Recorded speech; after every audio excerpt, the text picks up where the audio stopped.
La France est connue mondialement pour sa cuisine, ses paysages et sa culture.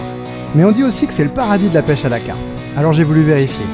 Je me suis donné 90 jours et 90 nuits pour effectuer un voyage de pêche unique qui m'emmènera des Pyrénées à la frontière belge, de l'océan Atlantique aux Alpes. Mon objectif est clair, capturer une carpe par département français, seul et avec mon propre matériel, en moins de 3 mois. Mon nom est Anthony Rofidal et vous regardez Carpe Tour 360.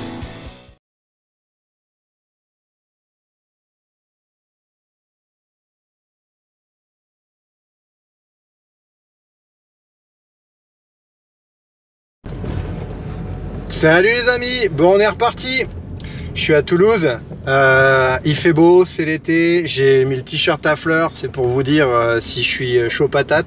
Je repars donc pour la dernière ligne droite. Je vais faire 33 départements, 27 que j'ai jamais pêché et 6 que j'ai déjà pêché rapidement mais où j'ai rien fait et où je vais essayer rapidement d'attraper un poisson. Donc ça me fait 33 départements à faire en pareil 22 jours je crois, pareil que le dernier voyage que j'ai fait.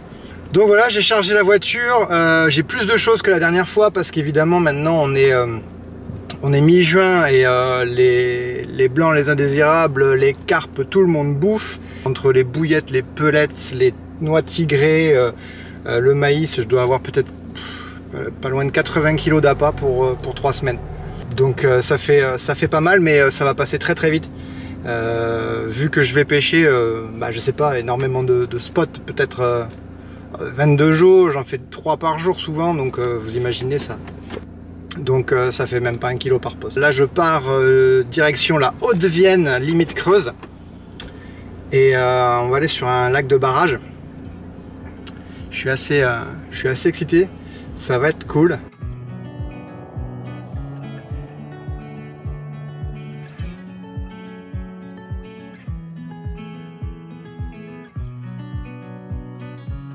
Bon, je suis arrivé sur le lac. C'est cool, hein, c'est super joli. Bon, il y a déjà des carpistes qui pêchent. En fait, ils sont là où je pensais m'installer, mais c'est pas trop grave. Parce qu'il y a quand même un peu de place sur le côté. Puis ils sont super sympas. Bon, donc en gros, les informations que j'ai eues, c'est qu'il y a un gros marnage sur ce lac. Donc ça peut descendre de facile 1 mètre pendant la nuit. Ce qui fait que si on pose très près du bord, ça peut être problématique. Là, à la limite, il y a peut-être un poste. Je vais descendre. Donc ouais, apparemment, il y a une bonne population de poissons. Il y a le lit de la rivière qui passe, à peu près pas très loin du bord. Donc ça, c'est toujours un bon poste. Ah ouais, c'est un spot en fait ici. Ok. Bon, c'est un peu le bordel.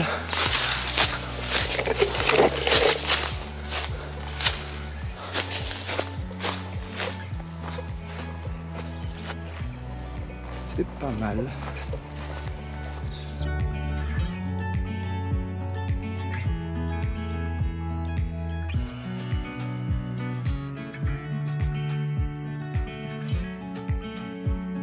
Pendant que j'étais chez moi pendant 3 jours, j'ai préparé les sticks et ma copine m'a aidé. Donc on en a fait un seau complet. Donc là je pense que je devrais pas manquer trop de suite. Allez, on vient à peine de commencer, il faut déjà gonfler le zode. Du maïs, du chien vis, des micro-pellets, de la Tiger. Ça, c'est les billes que j'ai récupérées à Decathlon là, quand je suis passé à Lille, Scopex, qui sont pas mal du tout. Hein. Donc, je vais en remettre un peu.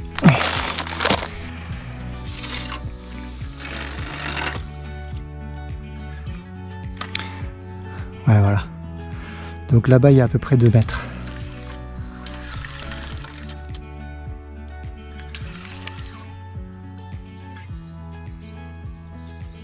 Et voilà, c'est là où ça descend. Ouais, là il y a bien 5,50 m, donc on est bien dans le lit.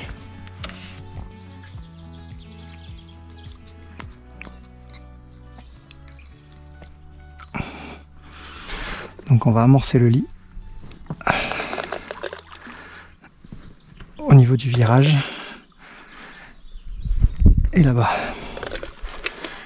Plutôt joli par ici. Hein. Ah ouais. Il y a des arbres là-bas. Il y a les rochers ici, la pointe là. Oh, c'est vraiment beau. Franchement, si je fais pas une carpe ici, j'en fais nulle part. Ce spot est vraiment beau.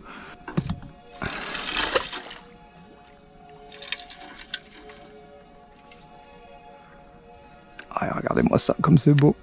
Putain, ouais, c'est obligé, il y a du poisson là. Je vais faire du poisson. Allez, je change la bobine. Là, je suis en nylon, donc je vais passer en tresse. Parce qu'on est quand même sur un lac de barrage. Et j'ai mes bobines ici.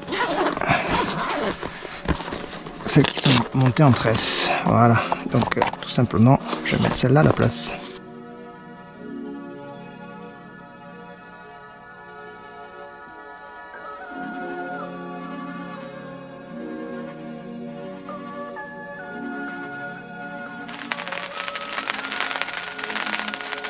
Et là, ça y est, ça commence à pleuvoir là. Donc, je suis sur le lac, il est à peu près 10h30, 11h. Et je pense que c'est de bon augure. Cette petite pluie, à mon avis, le poisson, il attendait ça.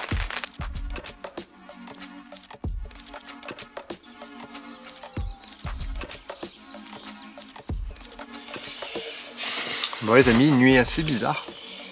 Très calme, et puis une grosse tempête là, enfin une grosse tempête. Il s'est mis à pleuvoir très très fort, faire beaucoup de vent. À part ça, il n'y a vraiment pas eu d'activité. J'ai rien entendu, pas de saut, que dalle. Après, je dormais quand même assez profondément.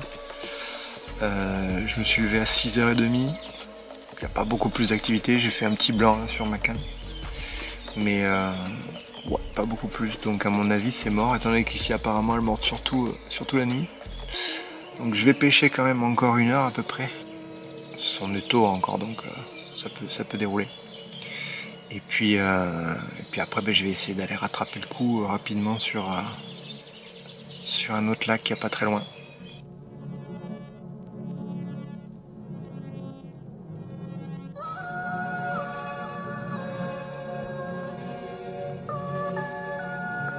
Donc en fait on va pêcher la bordure de la plage là-bas. Mais il faut la pêcher depuis ce côté-là parce que c'est interdit évidemment de pêcher sur la plage.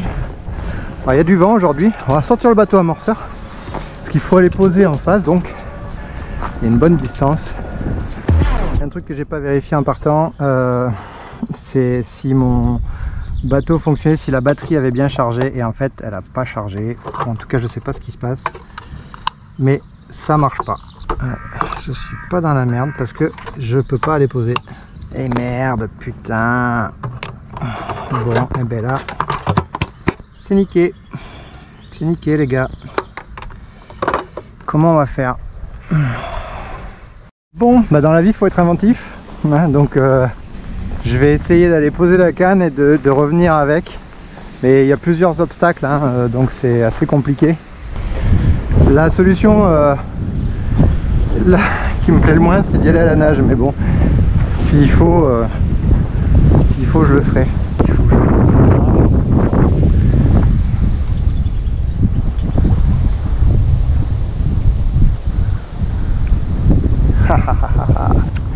Eh ben, je crois que je vais y aller à la nage. Oh putain, qu'est-ce qu'il faut pas faire?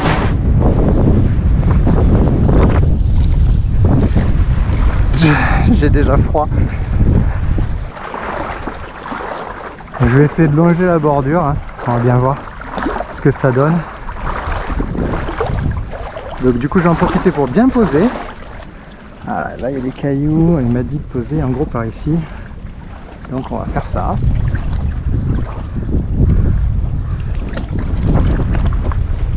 Voilà. Ah, c'est nickel. Et maintenant il n'y a plus qu'à traverser le lac. Bon, j'aurais pu mettre les waders aussi, hein, mais là au moins s'il faut que j'y aille entièrement à la nage, bah, je peux. S'il y a trop d'eau. Ce qui risque d'être le cas je pense à un moment donné. Donc pour l'instant ça va, ça se fait. Je suis dans l'eau que jusqu'au ventre. Par contre c'est le passage du déversoir là qui m'inquiète un peu. Bon, pour l'instant ça va. Il n'y a pas trop d'eau. Putain, si jamais j'arrive à aller jusqu'à là-bas. Oh, oh, oh, oh. Oh, je me suis bouffé un énorme morceau de béton. Ah, je n'avais pas vu celui-là.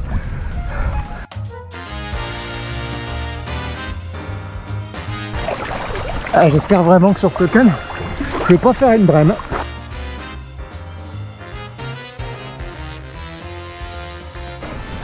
Ça y est, j'ai pied. Bon, ça c'est fait.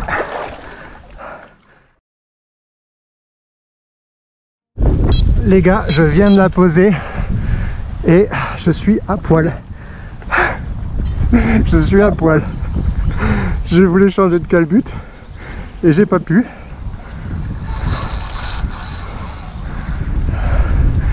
Donc non, pas décrocher. Non, oh putain, j'ai eu peur. Ah, il y a des cailloux, évidemment. Ah putain, faut que je fasse très attention.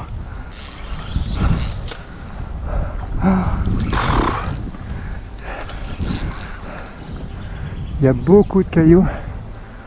Je frotte de partout.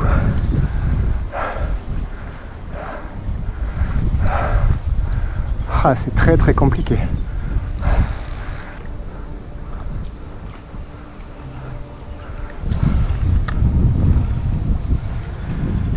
Ah, putain, faut qu'elle ressorte, hein.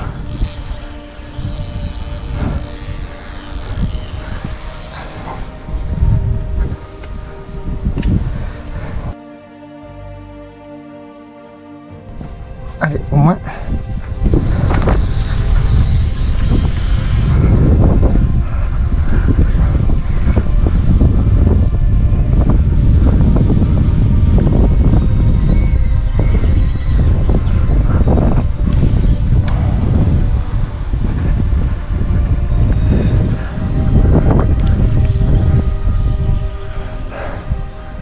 Je le sens mal, cette histoire. Ça frotte les gars, il y a des cailloux. Oh là là. Franchement, je suis pas du tout serein. Je suis pas du tout serein.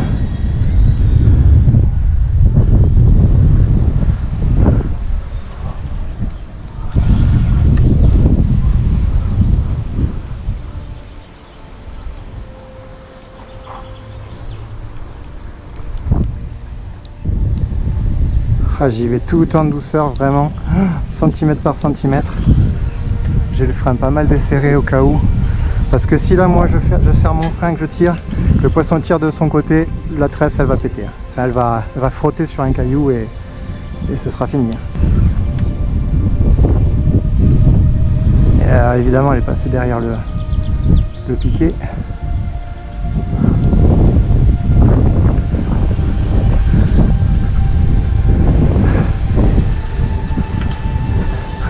Le pilote.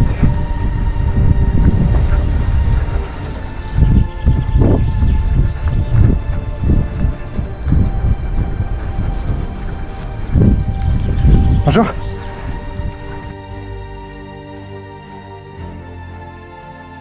C'est pas possible quoi de galérer autant pour un fiche.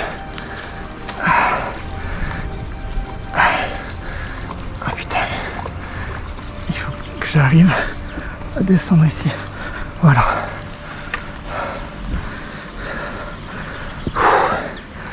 Ah putain.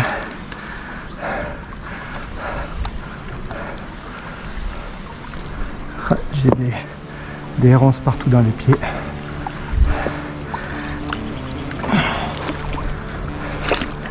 Allez, je retourne dans l'eau. Oh putain. C'est la misère, hein. En plus, ça s'est remis dans les cailloux.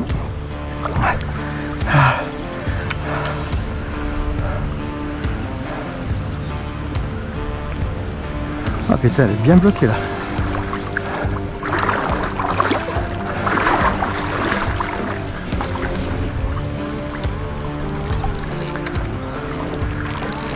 Oh là là là là là là. Je crois que j'ai jamais fait un combat aussi galère de toute ma vie. C'est fou. En plus, je crois que j'ai plus de batterie sur la GoPro.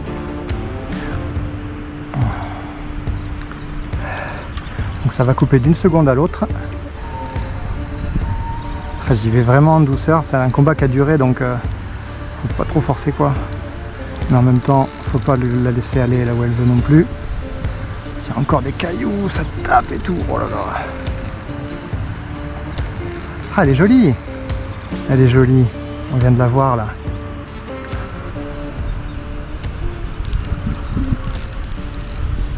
Et voilà le beau fiche qui m'a fait un combat. Joli fiche qui m'a fait un combat de fou. Voilà. Top hein. Super. Bon en tout cas joli poisson. Allez je vais pas le garder plus longtemps, je vais le remettre à l'eau.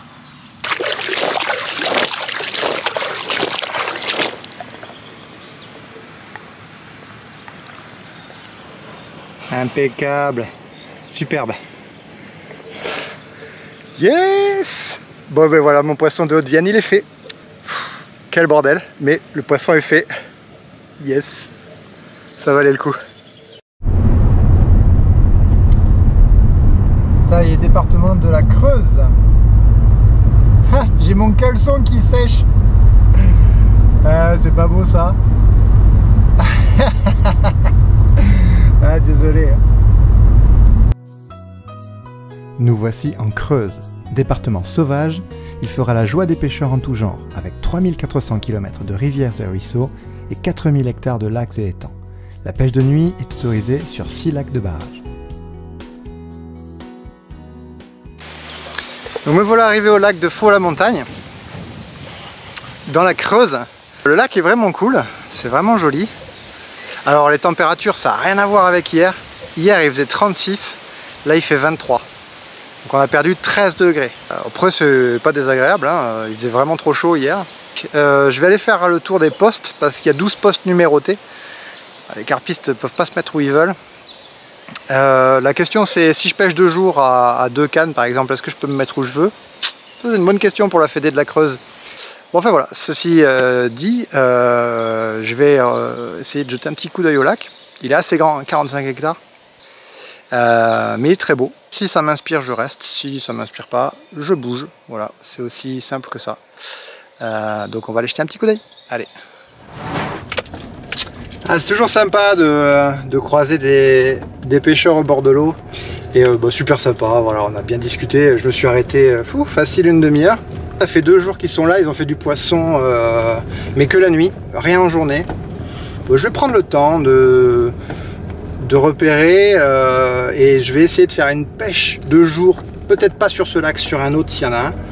Et puis revenir me caler pour la nuit, je pense, sur un des postes. Voilà. Et là, il y a d'autres carpistes, je vais aller les voir pour avoir quelques infos, puis ça va le faire.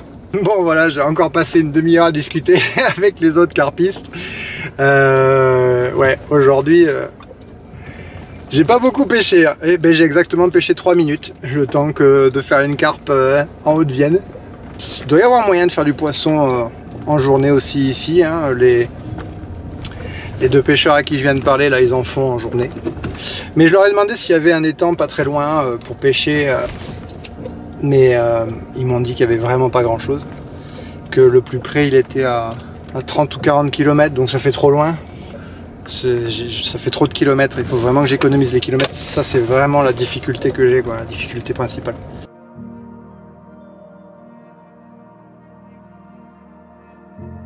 Après avoir fait le tour, je décide de faire une pêche rapide du côté de l'arrivée d'eau.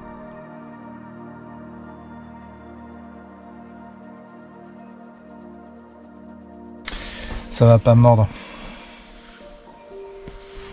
Tu ferais quoi toi à ma place? Tu resterais plus longtemps ou tu bougerais? Ouais, t'as raison. Faut que je bouge.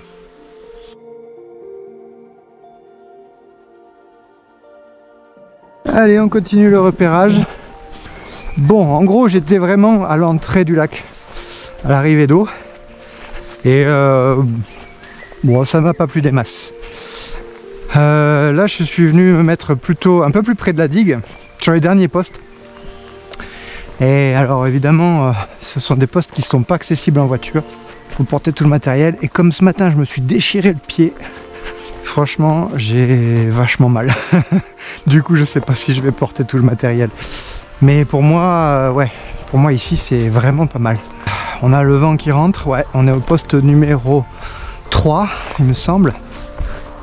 Non, 4. Ah ouais. Poste 4. Bon, il n'y a pas tant à marcher que ça. Donc il y a des gars qui pêchent là-bas, hein, ceux avec qui je discutais tout à l'heure. Ben en fait il y a un groupe de carpistes qui pêche là et puis l'autre qui pêche à l'autre pointe là-bas. Donc ce que j'aime bien ici c'est que, c'est une grande baie. Le vent pousse vers ici. J'aime assez ce coin. Et donc il paraît qu'entre ici et en face, à peu près au milieu, il y a un haut fond. Donc ça peut être aussi sympa. C'est vrai qu'avoir la voiture à côté, ça aurait été un plus quand même. Bon les amis, je me suis finalement calé au poste numéro 3. J'hésitais entre le 2 et le 4, donc j'ai pris le 3. Et c'est pas mal du tout, hein. J'ai sondé rapidement au plomb. Bon, je suis venu en bateau du coup, amener toutes mes affaires. L'endroit est vraiment beau, c'est calme. Puis on a le vent donc de face, ce qui est très bien. On voit à peu près le lit du ruisseau là, donc ça c'est vraiment pas mal aussi. Donc en fait j'ai fait une zone amorcée sans repère parce que j'avais pas de repère, à peu près dans 7 mètres d'eau qui représente, enfin c'est à peu près le lit du ruisseau. Je pêche dessus avec 2 cannes, une avec un petit spinner rig et puis l'autre avec juste une noix tigrée équilibrée. Entre le poste 3 et 4 en fait il y a sur le bas du haut fond, il y a quand même un beau haut fond à gauche. Et à droite en fait, hein, sur la berge d'en face, je pense qu'il y a quand même des très beaux spots. Donc je vais aller en poser une.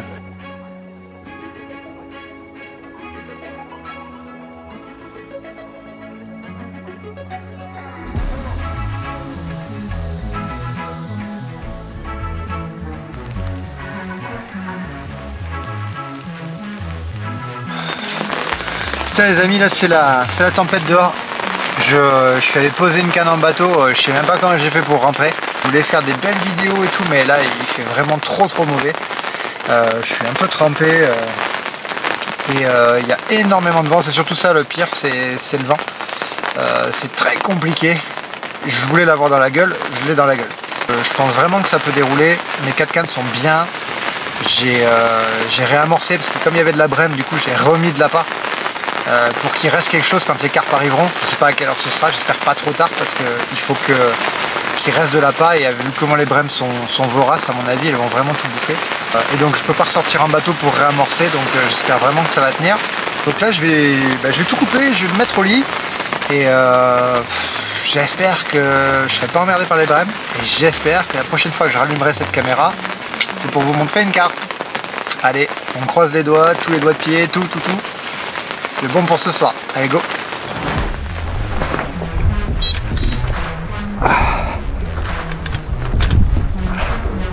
Je pense que c'est une carpe. En tout cas, j'espère.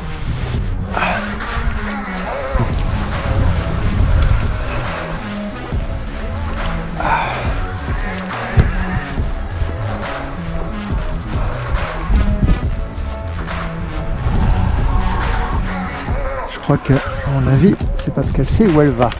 C'est surtout pour ça que pour l'instant, ça c'est pas trop défendu. Mais ça fait déjà 3 fois qu'elle me fait ça, c'est hallucinant. Hallucinant. J'ai l'impression que je m'en sortirai jamais. Merde, qu'est-ce qu'elle a? L'épuisette, elle est coincée. Oh putain. Toujours quelque chose. Allez. Putain, mais c'est pas possible. C'est pas possible.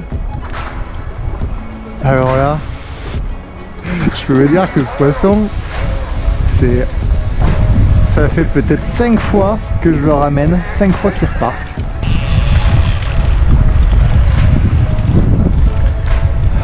Allez ma belle, allez.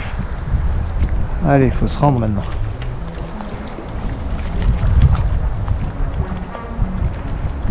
Yes, elle est dedans. Voilà. Joli miroir. Excellent. Et voilà les gars.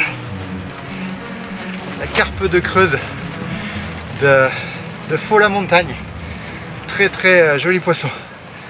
Super joli. Bon, dans les 7-8 kg. très bien battu, bel miroir. Allez, je la remets à l'eau. Creuse validée. Yes. Bon, j'ai pas relancé cette canne, enfin je suis pas allé la reposer en face. Mais j'ai quand même 3 cannes qui pêchent. En toute honnêteté, j'espère vraiment pouvoir dormir et qu'elle déroule peut-être sur le matin, ce serait cool. Mais il faut que je me repose un peu. Donc bon, mais après c'est la pêche, je peux pas les relever comme ça. Même si j'ai validé la creuse et que j'ai fait mon poisson, bah, quand même, je la laisse pêcher, on sait jamais quoi. Bon, ouais, je regretterai peut-être demain matin. Non. Yes. Bon allez, bonne nuit, à demain.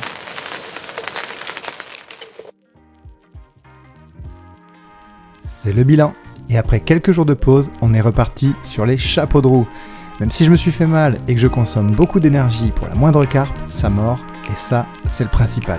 Allez, à la semaine prochaine.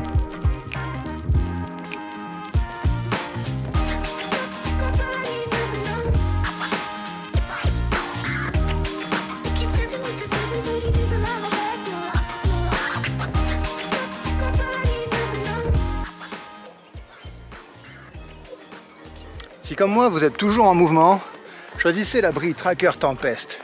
Il est non seulement esthétique mais en plus très pratique à monter grâce à son système de ventricule gauche. Grâce à ce bivy exceptionnel, j'ai pu multiplier par 3 voire 4 le nombre de carpes capturées. Le bivy Tempest de Tracker, c'est le bivy des carpistes de demain.